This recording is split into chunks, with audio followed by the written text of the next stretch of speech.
नमस्कार, मी पूजा. वास्तू रविराज वास्तू संस्कृती या विशेष कार्यक्रमामध्ये आपल्या सगळ्यांचं मनपूर्वक स्वागत.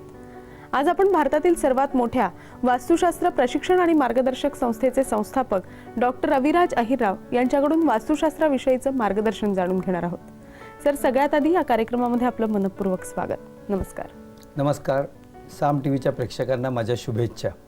सर, मागच्या भागात आपण व्यावसायिक वास्तूंचं मार्गदर्शन म्हणजेच थोडक्यात ऑफिसचं मार्गदर्शन तुमच्याकडनं जाणून घेतलं. ऑफिसचं वास्तुशास्त्र कसं असावं याबद्दलचं मार्गदर्शन तुम्ही आम्हाला दिलं. मात्र माझा आजचा सुद्धा सुरुवातीचा प्रश्न हाच आहे की आपलं जे वास्तू संस्कृती हे मॅगझिन आहे त्याबद्दल काय सांगता येईल तुम्हाला? पूजा, मार्च महिन्याचा वास्तू संस्कृतीचा अंक हा देवघर विशेषांक म्हणून आहे. म्हणजे उदाहरणार्थ देवघर कुठे असावं, देवघरामध्ये कोणकोणते देव अतिशय महत्त्वाचे आहेत, किंबहुना देवघराबद्दल असलेल्या काही समज गैरसमज या व्यतिरिक्त मी असं म्हणेन की सर्वसाधारण माणसाने आपल्या घाईगर्दीच्या जीवनामध्ये ईश्वर किंवा देवभक्तीशी संबंधित ज्या काही महत्त्वाच्या गोष्टी त्याने करणं अपेक्षित आणि आवश्यक आहे याबद्दलचं अत्यंत सखोल मार्गदर्शन या अंकात यावर्षी आपण या महिन्यात आपण केलेलं आहे. आणि मला खात्री आहे की मी जिथे जिथे जातो तेव्हा मला देवघर या विषयावर प्रचंड मोठ्या प्रमाणावर प्रश्न येत असतात. आणि वाचकांना किंवा प्रेक्षकांना मला हेच सांगायचं आहे की या महिन्याचा अंक मिस करू नका. कारण तुमच्याकडे डोक्यात खूप प्रश्न आहेत आणि त्या प्रश्नांची उत्तरं वास्तू संस्कृती मार्च 2016 देवघर विशेषांक या अंकातून नक्की मिळतील. सर, आपण वास्तुशास्त्र व्यावसायिक वास्तूंचं या संदर्भात बोलतोय. ऑफिसचं वास्तुशास्त्र तर आपण जाणून घेतलं, मात्र मागच्या भागातला थोडक्यात सारांश तुम्हाला या भागात काय सांगता येईल? पहिली गोष्ट म्हणजे कुठल्याही नवउद्योजकाने ऑफिस घेताना काय काळजी घ्यावी किंवा साधारणपणे उत्तर ते पूर्व म्हणजे ईशान्य भागात प्रवेशद्वार कसं येईल, त्याने स्वतः ऑफिसमध्ये कुठे बसावं. शिवाय जर सपोज प्रोडक्शन किंवा फायनान्सशी संबंधित जर व्यक्ती असेल तर तिला साऊथ ईस्टमध्ये बसवणं, स्वतः साऊथ वेस्टमध्ये बसणं, मार्केटिंग, लॉजिस्टिक्स, डिस्पॅच वगैरे अशा संदर्भातली जी काही माणसं असतील त्यांना नॉर्थ वेस्टमध्ये बसवणं, आणि निश्चितच रिसेप्शन, वेटिंग लॉबी, देवघर या सगळ्या गोष्टी ईशान्येमध्ये कशा असतील. त्यानंतर बेसिकली पैशाचा ओघ कमी होणं किंवा प्रगती न होणं, चांगली मेहनत करून सुद्धा यश न मिळणं किंवा पैसा अडकणं, किंबहुना आपल्या कामगारांमध्ये किंवा कर्मचाऱ्यांमध्ये सतत काही ना काही वादविवाद, धुसफूस असणं, अशा अनेक गोष्टींचा किंवा अशा अनेक गोष्टींवर वास्तुशास्त्राचा प्रचंड प्रभाव आहे. हे आपण सगळं मागच्या एपिसोडमध्ये बघितलंय. याही व्यतिरिक्त अशा अनेक गोष्टी आहेत ज्या ऑफिसचं किंवा व्यावसायिक वास्तूचं वास्तुशास्त्र करताना अत्यंत महत्त्वाचं आहे. आणि मला असं वाटतं की आपण त्या गोष्टींवर आज चर्चा केलेली जास्त चांगली. नक्कीच. आज आपण व्यावसायिक वास्तूंचं वास्तुशास्त्र बोलतोय, तर बऱ्याचदा असं होतं सर व्यावसायिकांमध्ये की त्यांची द्विधा मनस्थिती असते व्यवसाय सुरू करतानाची. तर यासाठी सुद्धा वास्तुशास्त्र जे आहे ते कारणीभूत ठरू शकतं का? पूजा, हा खूप महत्त्वाचा प्रश्न आहे. म्हणजे याचा अर्थ असा आहे की केवळ नुसता व्यवसाय सुरू करतानाच कोणत्या व्यवसायात शिरावं आणि किती यश मिळेल हा भाग तर असतो. पण जो एक व्यावसायिक आहे ना, जो रेग्युलर आपला व्यवसाय करतोय, तर त्याला व्यवसाय करताना सुद्धा त्याच्या नेहमीच्या रोजच्या रुटीनमध्ये अनेक वेळा त्याच्यासमोर असे प्रश्न येतात की निर्णय घेताना हा निर्णय घ्यावा का हा निर्णय घ्यावा.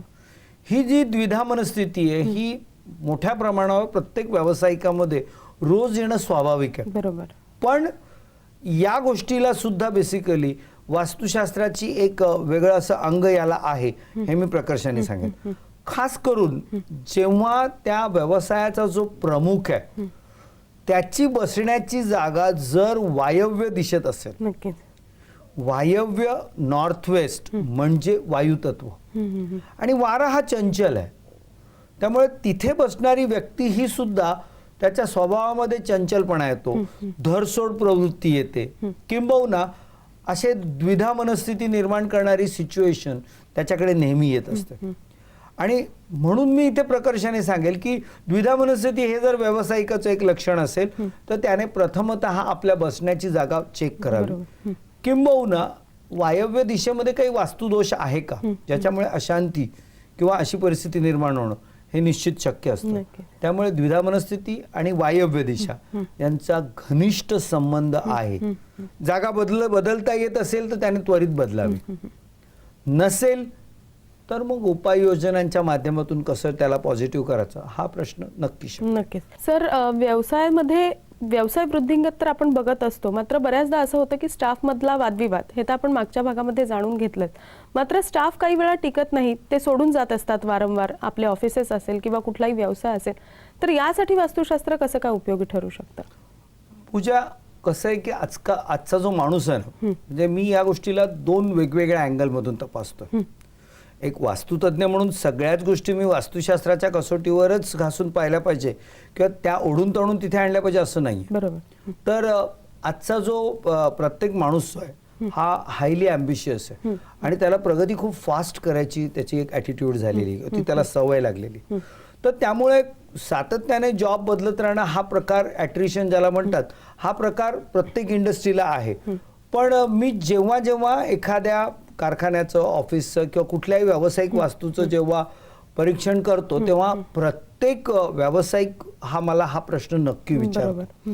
आणि याच्यामध्ये एक गोष्ट लक्षात घ्या की जसं मगाशच्या प्रश्नाचं उत्तर द्विधा मनस्थिती, वादविवाद या गोष्टी जशा वायव्य दिशेशी संबंधित आहे, तसंच कामगार टिकणं न टिकणं या गोष्टीचा सुद्धा वायव्य दिशेशीच संबंध आहे, हे प्रकर्षाने घ्या. नक्की.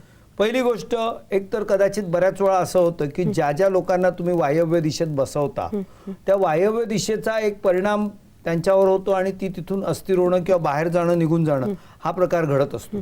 किंबहुना दुसरा प्रकार असा पण आहे की जिथे जिथे वायव्य दिशेत वास्तुदोष आलेले आहेत त्या वास्तूमध्ये किंवा त्या व्यावसायिक वास्तूमध्ये माणसं वारंवार सोडून जाणं हा प्रकार सुद्धा घडत असतो. त्यामुळे सुसंवाद, द्विधा मनस्थिती आणि माणसांची टिकवून ठेवण्याची गरज, या सगळ्या गोष्टी निश्चितच वास्तुशास्त्रदृष्ट्या वायव्य दिशेचं महत्त्व निश्चित नमूद करतात. ही पहिली गोष्ट. या व्यतिरिक्त दुसरी महत्त्वाची गोष्ट अशी आहे की आज इंडस्ट्रीमध्ये HR मॅनेजमेंट म्हणजे मानव संसाधन हा जो डिपार्टमेंट आहे किंवा पूर्वी ज्याला पर्सनल मॅनेजमेंट म्हणायचे, हा जो प्रकार आहे हा आज प्रत्येक इंडस्ट्रीसाठी, ती छोटी असू दे नाही तर मोठी असू दे, एक तर माणसं टिकवणं किंवा माणसं मिळाल्यानंतर त्यांना ट्रेन करून त्यांना टिकवणं, या दोन्ही गोष्टी प्रत्येक उद्योगासाठी महत्त्वाच्या असतात. म्हणजे इथे HR मॅनेजरचा परफॉर्मन्स आला, माणूस, चंचल वृत्ती, प्रगती या गोष्टी आलेल्या आहेत. तर मग कुठेतरी तो HR मॅनेजर जो आहे त्याने सुद्धा या माणसांचं टॅलेंट वाढवणं आणि त्यांना टिकवणं या दोन गोष्टी महत्त्वाच्या असतात. आणि मग हा HR मॅनेजर हा प्रत्येक ऑर्गनायझेशनच्या ईशान्य भागात म्हणजे नॉर्थ ईस्ट मध्ये बसणं आवश्यक आहे. जेवढा तो नॉर्थ ईस्ट मध्ये बसेल, नॉर्थ ईस्ट म्हणजे जलतत्वाची शीतलता आणि ईश्वरी तत्वाची सात्विकता, म्हणजे हा माणूस शांत डोक्याने आणि मधुर वाणीने किंवा गोड बोलून त्या माणसांकडून काम करून घेऊ शकतो. थोडक्यात HRचं यश हे ईशान्यमध्ये बसून जास्त फुलतं किंवा यशस्वी होतं. हा माझा वास्तुशास्त्रावरचा महत्वाचा अभ्यास आहे. तर म्हणून HR मॅनेजरला ईशान्यमध्ये बसवा, वायव्यची जे सगळी काही वास्तुशास्त्रीय स्थिती आहे ती व्यवस्थित मॅनेज करा, माणसं टिकतील आणि माणसांचा परफॉर्मन्स सुद्धा वाढेल. दिस इज डेफिनेटली. सर, ऑफिसचं वास्तुशास्त्र नेमकं कसं असावं किंवा ऑफिस करत असताना त्याचा वास्तूचा अभ्यास कसा केला गेला पाहिजे याबद्दल आपल्याला जाणून घ्यायचंय. मात्र एका छोट्याशा विश्रांतीची वेळ झालेली आहे. एक छोटीशी विश्रांती घेऊन आपल्या या कार्यक्रमामध्ये आपण लगेचच भेटतोय. तुम्ही कुठेही जाऊ नका, पाहत रहा आमचा विशेष कार्यक्रम वास्तू रविराज वास्तू संस्कृती.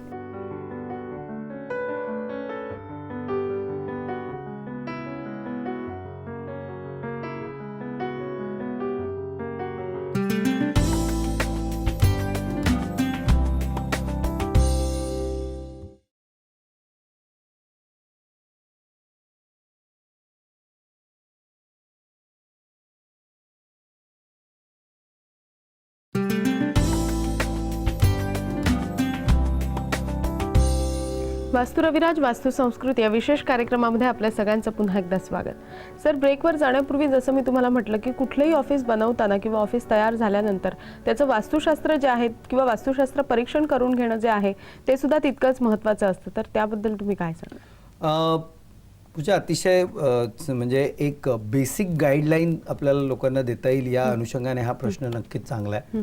पहिली गोष्ट म्हणजे आपण या अगोदरच्या आत्ताच्या एपिसोडमध्ये किंवा अगोदरच्या एपिसोडमध्ये सुद्धा चर्चा केली की साधारणपणे सर्वसामान्य माणसाने प्रवेश म्हणजे कुठलीही ऑफिसची जागा निवडताना नॉर्थ टू ईस्ट रिजनमध्ये प्रवेशद्वार कसं मिळेल याचा प्रयत्न करावा. अन्यथा साऊथ ऑफ साऊथ ईस्ट किंवा वेस्ट ऑफ नॉर्थ वेस्ट हे दोन प्रवेशद्वार सुद्धा तितकेच चांगले आहेत. पण त्या व्यतिरिक्त मी असं म्हणेन की साधारणपणे ईशान्य भागामध्ये म्हणजे नॉर्थ ईस्ट रिजनमध्ये रिसेप्शन आलं पाहिजे, वेटिंग लॉबी आली पाहिजे, शिवाय देवघर असलं पाहिजे, किंबहुना जर पिण्याच्या पाण्याची वगैरे व्यवस्था करता आली तर ती केली पाहिजे.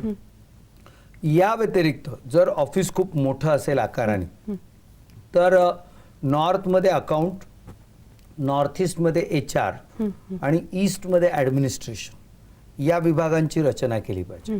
आता आपण साऊथ ईस्ट रिजनमध्ये येऊ तर साऊथ ईस्ट रिजनमध्ये सगळ्यात महत्त्वाची गोष्ट म्हणजे की त्या ऑर्गनायझेशनचा जो परचेसचा मॅनेजर असेल किंवा परचेसचं डिपार्टमेंट असेल ते तिथे असलं पाहिजे, लिगलचं डिपार्टमेंट असलं पाहिजे, कॅन्टीन, पॅन्ट्री किंवा साधारणपणे इलेक्ट्रिक बॅकअप सिस्टीम ज्या असतात त्या किंवा मग सर्व्हर अशा गोष्टी, किंवा बेसिकली मी असं म्हणेन की बऱ्याच वेळा ज्या मोठमोठ्या ऑफिसेसमध्ये एअर कंडिशनिंग सिस्टीमसाठी लागणारे जे मोठमोठे युनिट्स, चिलर्स वगैरे या गोष्टी सुद्धा या आग्नेय दिशेत असलं पाहिजे. तसंच basically research and development department हे सुद्धा आग्नेय दिशेत आलं पाहिजे. साऊथ वेस्टमध्ये सगळ्यात महत्त्वाची गोष्ट म्हणजे जो ऑर्गनायझेशनचा प्रमुख आहे त्याची बसण्याची जागा असली पाहिजे. शिवाय या भागामध्ये जास्तीत जास्त जडत्व किंवा हेवीनेस असला पाहिजे. साऊथ वेस्टमध्ये जर जागा भरपूर असेल तर मग असं म्हणेन की दक्षिणेमध्ये फायनान्स किंवा टेक्निकलशी संबंधित एक्सपर्ट माणसं, टॉपचे मॅनेजर, नंबर 2चा माणूस तो असला पाहिजे. तर पश्चिमेमध्ये मी असं म्हणेन की मार्केटिंग, डिस्ट्रीब्युशन, लॉजिस्टिक्स वगैरे अशा ज्या काही गोष्टी आहेत त्याच्याशी संबंधित माणूस असला पाहिजे. वायव्य दिशेमध्ये नॅचरली मी असं म्हणेन की एक तर टॉयलेट ब्लॉक, स्टोरेज किंवा मग तुमची जी काही कम्युनिकेशन इन्स्ट्रुमेंट्स वगैरे जे असतील ते सगळं, किंवा तुमचं सेल्स प्रमोशनचं मटेरियल, त्याहीपेक्षा सेल्स, मार्केटिंग, डिस्ट्रीब्युशन डिपार्टमेंटची अन्य माणसं यांची बसण्याची व्यवस्था किंवा तुमचे जे प्रॉडक्ट्स आहेत त्याचा डिस्प्ले, अशा गोष्टी तुम्ही वायव्य दिशेत करणं. आणि सर्वसाधारणपणे या सगळ्यांच्या पेक्षा महत्त्वाची गोष्ट म्हणजे की त्या ऑफिसचा मध्यभाग ज्याला आपण ब्रह्मतत्व म्हणतो हे ऑब्व्हियसली वजनविरहित असं ओपन असलं पाहिजे. या बेसिक गोष्टी आहेत. सर्वसाधारणपणे कसं आहे ना की हे झालं महत्वाचे म्हणजे बेसिक रचना कशी असावी याच्याबद्दलची चर्चा. पण याच वेळी एका एक्सपर्ट किंवा योग्य चांगल्या वास्तुशास्त्र तज्ज्ञासाठी महत्वाची गोष्ट अशी आहे की एखाद्या व्यावसायिक आस्थापनेची ऑफिसची म्हणजे त्याचा एरिया किती आहे, त्याची लांबी रुंदी किती आहे, त्याच्याकडे किती माणसं आहेत, कोणकोणते डिपार्टमेंट आता ते करणार आहेत किंवा असतात, या सगळ्या गोष्टींचा विचार किंवा त्याने अभ्यास करून मग ती रचना त्याने करणं अभिप्रेत असतं. आता एक एक्झाम्पल द्यायचं झालं तर मी असं म्हणेन की आता रिसेंटली आमच्याकडे एका मोठ्या कंपनीचं एक त्यांच्या ऑफिसचं डिझाईनचं काम आमच्याकडे आहे. त्यांनी मुंबईतल्या एक अत्यंत चांगल्या एरियामध्ये एका मोठ्या ऑफिस बिल्डिंगमध्ये, कमर्शियल बिल्डिंगमध्ये 12व्या आणि 14व्या मजल्यावर त्यांनी जागा घेतली. पण आत्ता त्यांचं म्हणणं असं आहे की आत्ता आम्ही ऑपरेशन स्टार्ट करतोय, त्यामुळे आम्ही आत्ता फक्त 14व्या मजल्यावर आमचा CEO आणि काही महत्वाचे मॅनेजर आणि काही जुजबी एम्प्लॉई एवढ्याच लोकांची आम्हाला बसण्याची व्यवस्था करायची. आणि मग नंतर आमचं हळूहळू जसं एक्सपान्शन होईल एका वर्षभरात ते सगळं त्यांना करायचं, मग आम्हाला 12व्या मजल्यावरचं दुसरा पार्ट करायचा. मग आता मला इथे लक्षात घ्या की त्यांची रिक्वायरमेंट काय, मग मॅनेजर कोणकोणत्या डिपार्टमेंटचे, या सगळ्या गोष्टी बघणं आणि त्यानुसार डिझाईन करून, किंवा आहे असेल तर त्याच्यामध्ये या सगळ्या गोष्टी इव्हॅल्युएट करणं आणि काय योग्य अयोग्य ते पाहणं, आणि ज्या गोष्टी अयोग्य असतील त्या बदल करायचा प्रयत्न करायचा. अगदी अगदी शक्य नसेल तर उपाययोजना या नक्कीच. पद्धतीने आपल्याला काम करणं अपेक्षित असतं. नक्कीच. ऑफिसचं वास्तुशास्त्र कसं असावं याबद्दल तर तुम्ही सांगितलंच. मात्र कॉर्पोरेट ऑफिसेस जे आहेत ते सुद्धा वास्तुशास्त्राच्या माध्यमातून साकारता येतात का? ते कसे काय होऊ शकतात त्याबद्दल काय सांगता येईल? कॉर्पोरेट ऑफिस म्हणजे कसं आहे माहिती आहे का, की आता उदाहरणार्थ जे आज आपल्याकडे मोठमोठे उद्योग समूह आहेत, म्हणजे काही उद्योग समूहांचं असं असतं की त्यांचं जर कॉर्पोरेट ऑफिस म्हटलं म्हणजे अक्षरशः 20-20 मजली एखादी बिल्डिंग, म्हणजे अगदी 5-5, 10-10 लाख स्क्वेअर फुटाचं त्यांचं पूर्ण ऑफिस हे त्या पूर्ण एका इमारतीमध्ये सामावलेलं असतं. आणि सुदैवाने मी असं म्हणेन की वास्तुरविराज ही संस्था अशी आहे की अशा अनेक मोठमोठ्या औद्योगिक घराण्यांच्या कॉर्पोरेट वास्तूचं वास्तुशास्त्र करण्याची संधी आम्हाला अनेक वेळा आलेली आहे. नक्कीच नक्कीच. आणि त्याच्यामध्ये बेसिकली मी सांगेन की आत्ता रिसेंटली आम्ही ऑलरेडी गेल्या 6 महिन्यात अशी कामं केली आहेत की एक ऑर्गनायझेशन की ज्यांचं साधारणपणे फक्त त्यांच्या म्हणजे त्या उद्योग घराण्याच्या कमीत कमी 50-60 कंपन्या असतील, त्यातली 4 कंपन्यांचं एक ऑफिस एकत्रित, जे त्यांना जवळजवळ 2.25 लाख स्क्वेअर फुटाचं ऑफिस त्यांना ते घ्यायचं. किंवा दुसरी एक अशी मोठी फर्टिलायझर क्षेत्रातली एक मोठी कंपनी की ज्यांचं ऑफिस साधारणपणे 1.25 लाख स्क्वेअर फुटाचं आहे. मग या दोन्ही ठिकाणी महत्वाची गोष्ट अशी होती की किमान 5-6 मजली किंवा 7 मजली इमारत आहे. बरोबर. आणि मग त्या इमारतीमध्ये बेसिकली नॅचरली टॉप फ्लोअरवर MD बसणार आणि MDशी संबंधित त्याचा स्ट्रॅटेजिक जो महत्वाचा स्टाफ आहे तो असणार. त्याच्यानंतरच्या खालच्या मजल्यावर बाकीचे सगळे महत्वाचे डायरेक्टर्स त्यांच्या फंक्शननुसार, आणि मग त्याच्यानंतर प्रत्येक एक मजल्यावर एक डिपार्टमेंट, मग HR डिपार्टमेंट एकावर, म्हणजे एक असं ऑफिस आहे की ज्यांचे 1200 एम्प्लॉईज आहेत. बरोबर. किंवा त्यांचीच केस स्टडी आपण आज विचार करणार. तर 1200 एम्प्लॉईज असणाऱ्या ऑफिसचं वास्तुशास्त्र रचना करायची. आणि त्यांच्याकडे आम्ही तर काम असं केलं की एक्झिस्टिंग ऑफिसला तोडफोड न करता उपाययोजना, आणि त्यानंतर त्यांची प्रगती झाल्यानंतर पुढच्या 2 वर्षात त्यांचं मोठं ऑफिस. तर या सगळ्या गोष्टी कॉर्पोरेट ऑफिसमध्ये निश्चित करता येतात. व्यवसायाचं स्वरूप कुठलंही असू दे, मग ते इंडस्ट्रियल असू दे, सर्व्हिसेस असू दे, प्रोडक्शन असू दे, मार्केटिंग असू दे, कुठल्याही प्रकारचा व्यवसाय त्यांचा असू दे, त्या व्यवसायामध्ये आपण निश्चितपणे त्यांना हे सगळं व्यवस्थित बसवून देता येतं. म्हणजे थोडक्यात मी सांगेन की 48 स्क्वेअर फुटाच्या एका शॉप दुकानापासून तर निश्चितपणे अगदी लाखो स्क्वेअर फुटाच्या ऑफिसेस आपण सहजपणे वास्तुशास्त्रानुसार करू शकतो, हे मला प्रकर्षाने सांगा. नक्कीच सर, सुरुवातीपासून तुम्ही सांगत आलाय की एखादी गोष्ट तयार आहे पण ती विना तोडफोड सुद्धा त्याच्यावर उपाययोजना आपल्याला करता येऊ शकतं. तर याबद्दल सुद्धा तुमच्याकडनं जाणून घ्यायचंय. मात्र एका छोट्याशा विश्रांतीची वेळ झालेली आहे. एक छोटीशी विश्रांती घेऊन आपल्या कार्यक्रमामध्ये आपण लगेचच भेटतोय.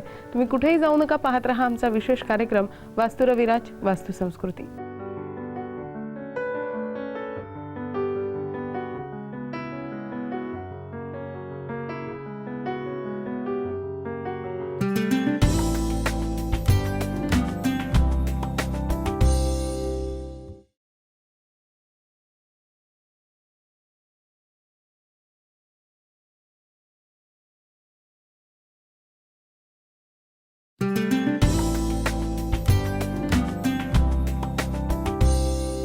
वास्तुरविराज वास्तु संस्कृती या विशेष कार्यक्रमामध्ये आपल्या सगळ्यांचं पुन्हा एकदा स्वागत. सर, ब्रेकवर जाण्यापूर्वी जसं मी म्हटलं होतं की ऑफिस तयार आहे मात्र त्याच्यात बदल करायचा आहे, म्हणजे त्याच्यात एखादा वास्तुदोष आहे तर तो सुद्धा तुम्ही दूर करता का, आणि तो कशा पद्धतीने दूर केला जाऊ शकतो?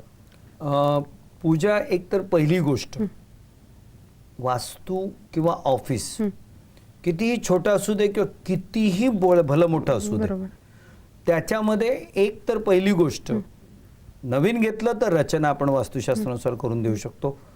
एक्झिस्टिंग असेल आणि त्यात सुद्धा एक्झिस्टिंग असलेल्या ऑफिसमध्ये बऱ्याच वेळा असं असतं की इनफॅक्ट याचं विश्लेषण देण्यापेक्षा मी असं म्हणेन की आजची जी आपली केस स्टडी आहे ही बेसिकली केस स्टडी मी असं म्हणेन की भारतातलं एक मोठं उद्योग घराणं, किंबहुना आज त्यांचा भारतातला 2रा किंवा 3ऱ्या क्रमांकाचं उद्योग घराणं असं त्यांचं आपण वर्णन करू शकतो.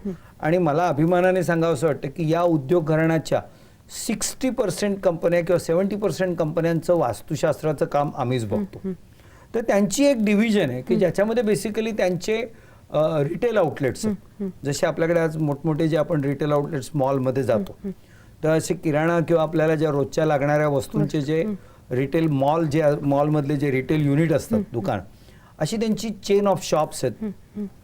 साधारणपणे 2 प्रकारचे त्यांचे आहेत की एक छोटे आहेत, साधारणपणे एक 8 ते 10 हजार स्क्वेअर फुटाच्या दरम्यान असलेले रिटेल शॉप किंवा ज्याला सुपर मार्केट म्हणता येईल, आणि दुसरे आहे हायपर मार्केट की जे साधारणपणे 50 ते 60 हजार स्क्वेअर फुटाचे. आणि या सगळ्या चेन ऑफ शॉप त्यांची भारतात आहे संपूर्ण. आणि त्यांचं ऑफिस, हेड ऑफिस हे मुंबईमध्ये आहे, अंधेरी भागात. आम्हाला जेव्हा त्यांनी बोलवलं, मी गेल्या 3 वर्षातला इतिहास सांगतोय की त्यांच्या आम्ही 2 ते 3 वेळा काम केलं. पहिल्यांदा जेव्हा त्यांनी आम्हाला बोलवलं तेव्हा त्या इमारतीमध्ये 5व्या आणि 6व्या मजल्यावर त्यांचं पूर्ण ऑफिस होतं. आणि एक मजला हा किमान 25,000 स्क्वेअर फुटाचा. म्हणजे विचार कर, 25,000 स्क्वेअर फुटामध्ये किती माणसं बसत असतील. हा त्यांचा भाग. म्हणजे त्यावेळी जेव्हा आम्ही त्यांच्याकडे पहिल्या फेजमध्ये जेव्हा त्यांचं काम केलं, 5वा आणि 6वा माळा मिळून मला माझ्या माहितीप्रमाणे त्यांच्याकडे जवळजवळ 900 माणसं त्यावेळी काम करत असतील. ही परिस्थिती होती. बरं, अनेक मोठ्या प्रमाणात अनेक शेकडो डिपार्टमेंट्स आणि एवढे सगळे 900 एम्प्लॉईज. आम्ही जेव्हा त्या ऑफिसचं वास्तुशास्त्र परीक्षण केलं, आणि विशेष म्हणजे तुला सांगू की या मोठ्या कंपन्यांमध्ये ना की जेव्हा काम केलं जातं तेव्हा एकतर पहिली गोष्ट, जेव्हा CEO किंवा MD वगैरे ह्या लेवलची जी माणसं असतात, एक कोणीतरी एक मिडल लेवलचा एक मॅनेजर असतो जो आमची सोबत करतो, आम्हाला सगळी माहिती देतो किंवा आम्ही त्याला माहिती विचारून त्या ऑफिसचं परीक्षण करत असतो. आणि मग परीक्षण करता करता अकाउंट्स कुठे, HR कुठे वगैरे वगैरे सगळं असं सगळं आम्ही हे करत होतो. आणि हे सगळं आम्ही तयार झालं, आमचा रिपोर्ट आम्ही तयार करतो, आणि मग ह्या रिपोर्टचं आम्हाला प्रेझेंटेशन त्या कंपनीच्या MDला करायचं होतं. बरोबर. आता प्रश्न असा झाला की मी त्यांना सगळं, आणि ही जी उच्चपदस्थ माणसं असतात ना, यांना पाल्हाळ लावलेलं आवडत नाही. यांना अतिशय मोजक्या शब्दात पण ज्याला इफेक्टिव्ह कम्युनिकेशन जे म्हणतात ना, ते निश्चित सांगावं लागतं. तर मी बसलो त्यांच्यासमोर, मी रिपोर्ट त्यांना, त्यांचं पहिली गोष्ट म्हणजे काय होतं की त्यांचं प्रवेशद्वार जे होतं ते पश्चिमेचं होतं. म्हणजे पहिल्यांदा मी त्यांना सांगितलं की अतिशय या ऑफिसमध्ये आल्यापासून किंवा इथे सेटअप केल्यापासून तुम्हाला कुठल्याही क्षेत्रामध्ये सहजासहजी यश मिळत नाही. प्रचंड मोठ्या प्रमाणावर तुम्हाला स्ट्रगल करावंच लागत असेल. ह्या एका वाक्याने तो MD प्रभावित झाला, कारण ती सिच्युएशन तशीच होती. मग एक वेगवेगळ्या डिपार्टमेंटचं थोडंफार मी त्यांना विश्लेषण सांगितलं, आणि मी एका खास गोष्टीवर मी त्यांचं लक्ष वेधलं. मी त्यांना सांगितलं की त्यांच्याकडे ना तो एक असा मर्चंडायझिंगचा स्टुडिओ होता. म्हणजे त्यांच्याकडे आता जे जे वेगवेगळे नवीन प्रॉडक्ट्स डिझाईन व्हायचे, तर त्याचं एक प्रमोशन किंवा त्याचं शूटिंग असं सगळं, तो डिस्प्ले आणि प्रमोशन, ज्याला त्यांनी मर्चंडायझिंग म्हणतात, ती डिव्हिजन त्यांची तिथे होती. मी त्या डिव्हिजनवर मी बोट ठेवलं आणि मी त्यांना एवढं सांगितलं, साहेब एक तर पहिली गोष्ट तुम्हाला सांगू, या ऑफिसमध्ये आल्यापासून हे जे मर्चंडायझिंगचं हे जे सेक्शन आहे ना, एक तर इथं तुम्ही काम केलंच नसेल, आणि जे काही केलं असेल ते प्रॉडक्ट सगळे फेल गेले असतील, एवढं मी छातीठोकपणे सांगू शकतो. माझं हे वाक्य मी वास्तुशास्त्राच्या आधारावर इंटरप्रिट करून जे सांगितलं होतं ते ऐकून तो MD अक्षरशः म्हणजे आश्चर्यचकित झाला.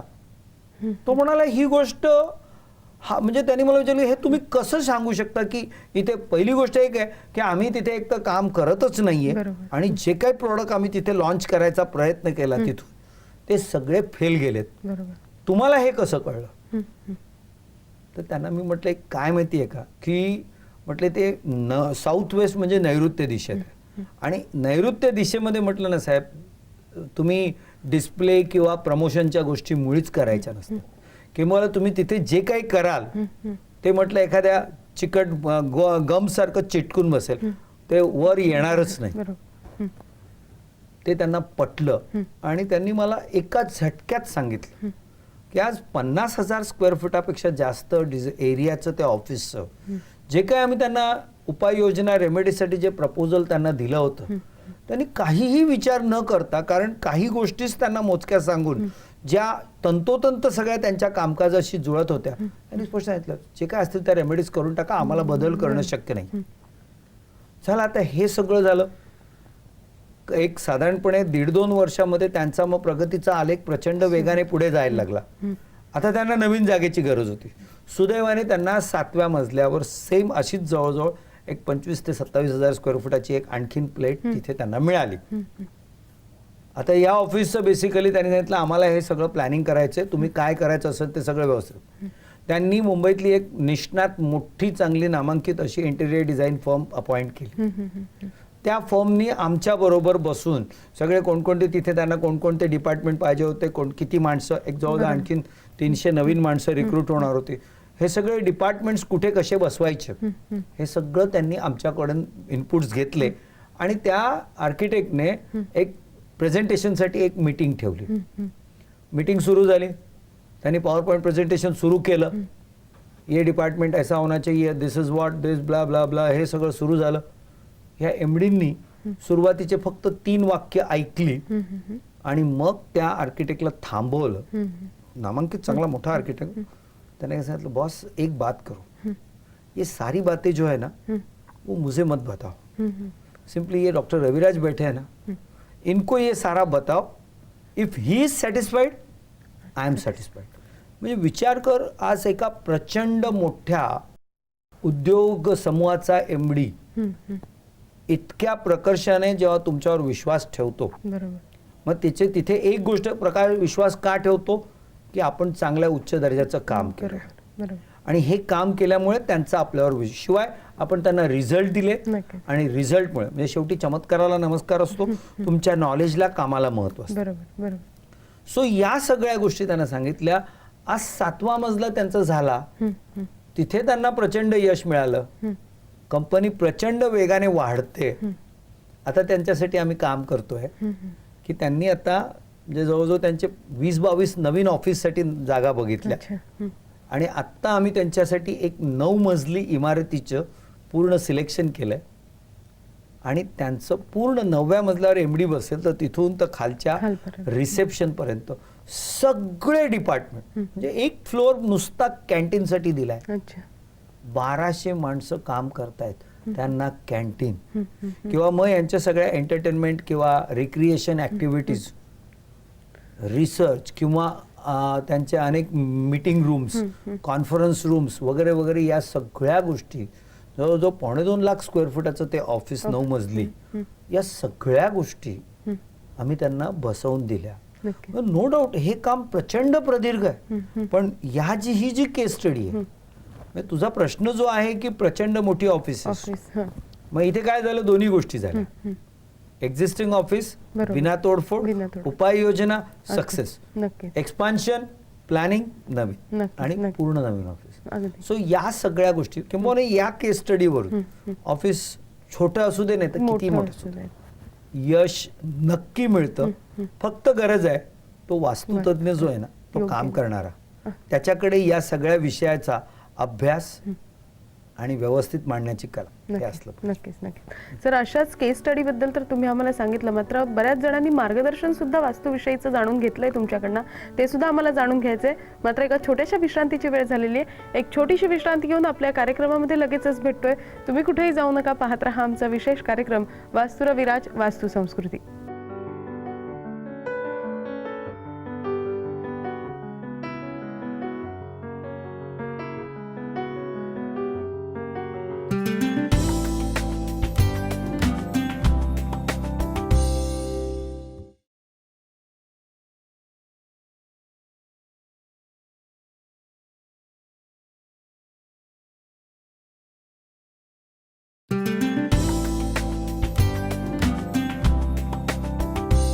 वास्तुरविराज वास्तू संस्कृती या विशेष कार्यक्रमामध्ये आपल्या सगळ्यांचं पुन्हा एकदा स्वागत.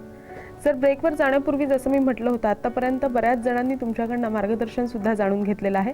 अशाच काहीशा प्रतिक्रिया आपल्यापर्यंत आलेल्या आहेत. नेमक्या काय प्रतिक्रिया पाहूया.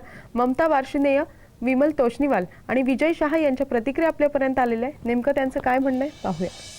मेरा नाम ममता वार्षणे है, मैं थाना में रहती हूँ और बाय प्रोफेशन में इक्विटी ब्रोकर हूँ, प्लस मेरा खुद का इन्वेस्टमेंट का भी काम है end also I do trade in stock market. काफ़ी लंबा पोर्टफोलियो वगैरह बना के स्टॉक मार्केट में इन्वेस्टमेंट करना ही मेरा प्रोफेशन है और ये मैं पिछले 25 साल से करती आई हूँ। डॉक्टर रविराज मेरी बिल्डिंग में ही रहते थे, हम दोनों एक ही बिल्डिंग में रहते थे और उनका नाम बहुत सुना था, बट कभी भी उनके साथ में मेरा वास्ता नहीं पड़ा और काम नहीं। बिल्डिंग में बहुत जन लोग उनसे कंसल्टिंग करते थे, उनसे कुछ रेमेडीज भी लेते थे, बट समहाउ तभी टाइम की ऐसा डिमांड नहीं था कि मुझे ज़रूरत पड़े। कुछ सालों बाद इस लाइन में होने के बाद में सब अच्छा चल रहा था and suddenly we started realising कि थोड़ा सा हम लोगों का बिजनेस में जिनके साथ एसोसिएट हूँ, हम लोगों को रियलाइज़ हुआ दोनों को कि भाई कुछ कहीं पर हमारी गाड़ी अटक रही है और इतने साल तक प्रोग्रेस कर रहे थे, अब प्रोग्रेस में पॉज भी नहीं, हम पीछे जाने लगे। तो मैंने मेरे पार्टनर विमल तोष्णेवाल को बहुत कन्विंस किया कि एक बार हम वास्तु एक्सपर्ट को दिखा देते हैं अपने प्रेमाइसेस और क्या प्रॉब्लम्स आ रही हैं, इज इट बिकॉज ऑफ कि वास्तु की वजह से ये प्रॉब्लम आ रहा है हमको या कुछ अपना पर्सनल लेवल पर हमारा कुछ ये।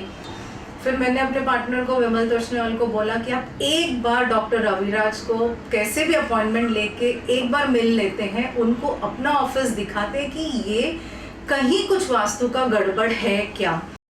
उनको कांटेक्ट किया एंड सिंस पर्सनली वो जानते ही थे, पहले से हम एक बिल्डिंग में ही रहते थे, तो उनको कांटेक्ट किया। उन्होंने अपने एक असिस्टेंट को, एग्जीक्यूटिव को हमारे यहाँ पर भेज दिया। First impression, we were so impressed by the way वो डॉक्टर एग्जीक्यूटिव सुरेश काकड़े करके एक आए थे, उन्होंने जो हमारे यहाँ पर पूरा मेजरमेंट लिया, एक एक चीज़ का प्लेसमेंट देखा, उसके बाद में उन्होंने उसका पूरा प्लान आउट किया, प्लान बना के जो उन्होंने रिपोर्ट निकाला, तब डॉक्टर रविराज ने पर्सनली वो रिपोर्ट को असिस्ट किया, देखा उन्होंने, असेस करने के बाद हमको उसके रेमेडीज बताए एंड विमल्स एक्सपीरियंस एंड हम लोगों का ऐसा एक्सपीरियंस हुआ कि एक डॉक्टर को कैसे क्लिनिकल रिपोर्ट दिखाते हैं और फिर वो डायग्नोज करते हैं, वैसा वास्तु का उन्होंने इतना प्रोफेशनल हम लोगों को रिपोर्ट बना के दिया कि कितना परसेंटेज वास्तु कहाँ पर सही है, गलत है एंड कुछ उन्होंने रेमेडीज सजेस्ट किए और जो फिर हम लोगों ने एक्सेप्ट किया उनसे और रेमेडीज करा के लिए end with in 6 months time हम लोगों ने वो पूरा का पूरा चेंज देख लिया कि कैसा things suddenly change for us, हम लोगों के लिए एकदम अचानक से सब कुछ बदल गया था। और फुल क्रेडिट हम उसके लिए डॉक्टर रविराज को देंगे, उनका एनालिसिस, उनका जो कंसल्टिंग था, उनका एक्सपर्टीज़ है जो इस सब्जेक्ट के ऊपर एंड कैसे रेमेडीज़ देना, वो एकदम डॉक्टर रिपोर्ट पढ़ के बीमारी ढूंढता है और जैसे दवाई देता है वैसे डॉक्टर रविराज के साथ में हमारा एक्सपीरियंस रहा था। एंड जैसा अभी ममता ने बताया, दे आर सो प्रोफेशनल कि उनको हमको कुछ बताने की ज़रूरत नहीं पड़ी, अपने आप ही उन्होंने समझ गए कि इधर इधर इधर ये कोई तकलीफ़ है और वो तकलीफ़ का निवारण भी उन लोगों ने करके दिया। एंड जैसे अभी ममता ने बताया, बिलीवर्स कि उसके बाद में, रेमेडीज़ करने के बाद में बहुत बहुत बहुत उसका फ़ायदा हमको हुआ है। समहाउ ये रेमेडीज़ ने ऐसा मैजिक किया है, प्लस उनका छोटा मोटा, मतलब जो सॉरी टू से छोटा, बट ऐसे उनके छोटे जैसे टिप्स थे, या एक मेरे को ये ब्रेसलेट दिया है, आज तक मैंने ये ब्रेसलेट भी नहीं उतारा and these are all small things जो कॉन्फिडेंस दिलाया उन्होंने एंड जो उन्होंने हमको रेमेडीज़ दिए, जेन्युइनली हमारे सब काम जैसे उन्होंने बताया था, टाइम पीरियड दे के बताया था कि विद इन 6 to 7 months आपका ये प्रॉब्लम सॉल्व हो जाएगा, it got solve in 7 months time. They had really given us a time period end it all got done कि 7 महीने में ये प्रॉब्लम भी हमारा सॉल्व हो गया।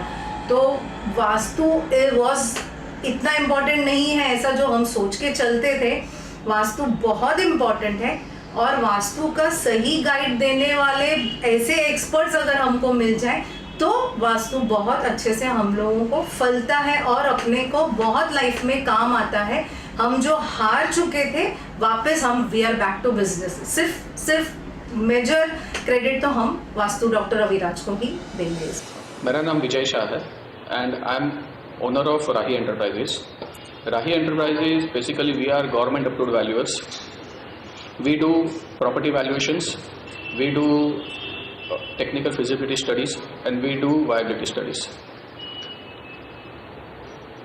Before 1 year we were having some small office, and after that one of my colleague has suggested कि भाई बड़ा ऑफिस ले लो मतलब बड़ा ऑफिस लेने में प्रॉब्लम तो कुछ नहीं है, लेकिन पता नहीं क्या होगा क्या नहीं। उन्होंने बोला नहीं तू ले ले and we will go for that. Then we have purchase that office, हमने परचेज भी कर लिया वो ऑफिस। अभी यहाँ पे ये ऑफिस में हम लोग जब से आए हैं, मेरे फ्रेंड ने मुझे सजेस्ट किया कि यू गो फॉर वास्तुशास्त्र। तो मुझे कुछ भी आइडिया नहीं थी वास्तुशास्त्र में क्या करना क्या नहीं। उन्होंने मुझे सजेस्ट किया, मिस्टर रविराज अहिरा का नाम, उनके एक्सपर्ट हमारे ऑफिस में आए, उन्होंने हमें गाइड किया, प्लान बिन बना के दिखाया, उन्होंने कुछ यंत्र हमें सजेस्ट किए, हमने उनका पूरा गाइडेंस यूज़ किया। गाइडेंस यूज़ करने के बाद after 1 or 2 months, may be 2 months, जो ऑफिस में एनर्जी फील हुई है that is totally different. Business में जो हमने देखा है before 1 year and current, there is a tremendous change. Also जो हम लोग उन्होंने जो मुझे यंत्र सजेस्ट किए थे, वो सारे यंत्र की एक एनर्जी जो फील होती है ऑफिस में, और जहाँ पे भी हम लोग बात करते हैं ऑफिस में आके, कुछ हम लोग डील करते हैं, कुछ भी होते हैं, तो पहले मेरी वो डील्स में थोड़ी सी इशू होते थे जो आज टचवुड नहीं हो पा रही है। मुझे अभी विश्वास बैठ गया है वास्तुशास्त्र पे, and also I suggested my mother in law, my parents and my brothers also. Sir, आताच आपण काही जणांच्या प्रतिक्रिया पाहिल्या, तुम्हाला त्यांच्याबद्दल काय म्हणता येईल थोडक्यात? म्हणजे यातलं पहिलं जी एक जोडी होती ममता वार्ष्णेय आणि विमल तोष्णीवाल, हे दोघं बेसिकली इन्व्हेस्टमेंट कन्सल्टंट आहे। म्हणजे भारतातल्या एका आघाडीच्या शेअर ट्रेडिंग अँड इन्व्हेस्टमेंट कंपनीचे ते फ्रँचायझी आणि गेल्या अनेक वर्षापासून ते या क्षेत्रात आहे। प्रचंड मोठा त्यांचा क्लायंट बेस आहे आणि रोजच्या रोज शेअर मार्केटमध्ये त्यांच्याकडे शेकडो नाही हजारो लोकांना त्यांच्याकडून मार्गदर्शन केलं जात असतं। पण मध्यंतरीच्या कालावधीमध्ये त्यांना अचानक सगळं काही चांगलं चालू असताना, म्हणजे मार्केट खराब असताना सुद्धा त्यांच्याकडे यशाचा ग्राफ चांगला होता, पण ऑल ऑफ ए सडन काही गोष्टी त्यांच्याकडे विपरीत घडू लागल्या। त्यावेळी त्यांनी म्हणजे ह्या दोघा पार्टनर्सची स्वतःच्या घराचं आणि त्यांच्या ऑफिसचं अशा तिन्ही वास्तूंचं वास्तू परीक्षण आमच्याकडून करून घेतलं आणि याच्यामध्ये बेसिक काही छोटे मोठे फेरबदल जे शक्य होतं ते, अन्यथा बाकी सगळ्या गोष्टी आपण उपाययोजना आणि रेमेडीजच्या माध्यमातून आपण त्यांना पूर्णपणे त्यांचं वास्तुदोष निराकरण केलं आणि दे आर हॅपी। म्हणजे आज त्यांच्या प्रतिक्रिया तुम्ही ऐकल्या। यातले दुसरे जे आहेत आपले विजय शहा, हा स्वतः एक प्रोजेक्ट कॉन्ट्रॅक्टर आहे, हा प्रोजेक्ट व्हॅल्युअर पण आहे आणि प्रोजेक्ट्समध्ये इन्व्हेस्टमेंट कन्सल्टन्सी किंवा तो स्वतः एक इन्व्हेस्टर म्हणून काम करतो आणि अनेकांना इन्व्हेस्टमेंटच्या संदर्भात सुद्धा तो गायडन्स करतो। असं हे एक चतुरंगी व्यक्तिमत्व आहे। हा माणूस सुद्धा आपल्या आयुष्यात खूप त्याने वेगवेगळ्या प्रकारची कामं, वर्सटाईल कामं केली, पण कुठेतरी असं त्यांना जाणवायला लागलं की आता आपली गाडी कुठेतरी अडकते। म्हणजे आपल्याकडे काम आहे, व्यवसाय आहे भरपूर असून सुद्धा कुठेतरी असं प्रश्न येतोय। तेव्हा त्यांनी आमच्याकडचं वास्तू मार्गदर्शन घेतल्यानंतर absolutely he is one of the most satisfied किंवा हॅपी क्लायंट असं मी त्यांच्याबद्दल नक्कीच। आज आपण सर व्यावसायिक वास्तूंचं मार्गदर्शन याबद्दल जाणून घेतोय, तरी आजच्या विषयाचा थोडक्यात सारांश जो आहे तो तुम्हाला काय सांगता येईल? पहिली महत्त्वाची गोष्ट म्हणजे की जेव्हा एखादा व्यावसायिक त्याला वारंवार त्याची मनस्थिती द्विधा होते, म्हणजे हे करावं की हे करावं, हा निर्णय घ्यावा की हा निर्णय, अशा वेळी बेसिकली कुठेतरी वास्तुशास्त्राच्या अनुषंगाने तो कुठे वायव्य दिशेत तर बसत नाहीये ना, हा त्याचा विचार करणं आणि त्या अनुषंगाने त्याने काळजी घेणं। बऱ्याच वेळा असं असतं की माणसं न टिकणं किंवा माणसांमध्ये वादविवाद होणं या गोष्टी सुद्धा प्रकर्षाने वायव्य दिशेशी संबंधित आहेत। आणि तिसरी महत्त्वाची गोष्ट, ऑफिस छोटंसं असू दे नाही तर मोठं असू दे, या सगळ्या ऑफिसेसना मी असं म्हणेन की किंबहुना याही पलीकडे जाऊन मी असं म्हणेन की तुम्हाला व्यवसायामध्ये कुठल्याही प्रकारच्या अडचणी येऊ देत। म्हणजे मागच्या दोन्ही एपिसोडमध्ये व्यवसाय धंदा व्यवस्थित होत नाहीये, माणसं बऱ्याच वेळा असं आपल्याकडे क्लायंट्स खूप येतात, एन्क्वायरी करतात पण कन्व्हर्जन होत नाही, किंवा बेसिकली कुठेतरी कारण नसताना पैसा अडकतोय, वाजवीपेक्षा जास्त पैसा खर्च होतोय, किंबहुना त्या कप्तानाला किंवा लीडरलाच कुठेतरी अस्वस्थ वाटतंय किंवा तो लीडरच इनइफेक्टिव्ह ठरतोय, एक ना म्हणजे मी तुम्हाला असं म्हणेन की व्यवसायातली कुठलीही समस्या त्या व्यावसायिकाला सातत्याने वारंवार येत असेल किंवा अशा समस्या येऊ नये किंवा त्यांची तीव्रता प्रचंड मोठ्या प्रमाणावर कमी व्हावी असं जर वाटत असेल किंवा या सगळ्या गोष्टींमध्ये वास्तुशास्त्राचं महत्त्व अत्यंत मोठं आहे, प्रचंड आहे. या गोष्टीचा माणसाने विचार करावा, त्याचा अंगीकार करावा आणि आपलं यश द्विगुणित करावं, एवढंच मी प्रकर्षाने सांगू इच्छितो. नक्कीच. व्यावसायिक वास्तूंचं वास्तुशास्त्र याविषयी आज तुम्ही इतकं छान मार्गदर्शन केलं, त्याबद्दल आपले मनपूर्वक आभार. नमस्कार. धन्यवाद. तुम्हाला सुद्धा वास्तुशास्त्राविषयी काही समस्या असतील किंवा सरांकडनं वास्तुशास्त्राविषयीचं मार्गदर्शन जाणून घ्यायचं असेल तर आम्ही दिलेल्या या व्हॉट्सअप क्रमांकावर नक्की संपर्क करा. आमचा व्हॉट्सअप क्रमांक आहे 7718863222. वास्तू रविराज वास्तू संस्कृती या विशेष कार्यक्रमामध्ये आज आपण इथेच थांबतोय. पुन्हा भेटणार आहोत पुढच्या भागामध्ये. आतापर्यंत तुमचे जे काही प्रश्न आलेत त्या प्रश्नांची उत्तरं आपण पुढच्या भागामध्ये जाणून घेणार आहोत. तोपर्यंत नमस्कार.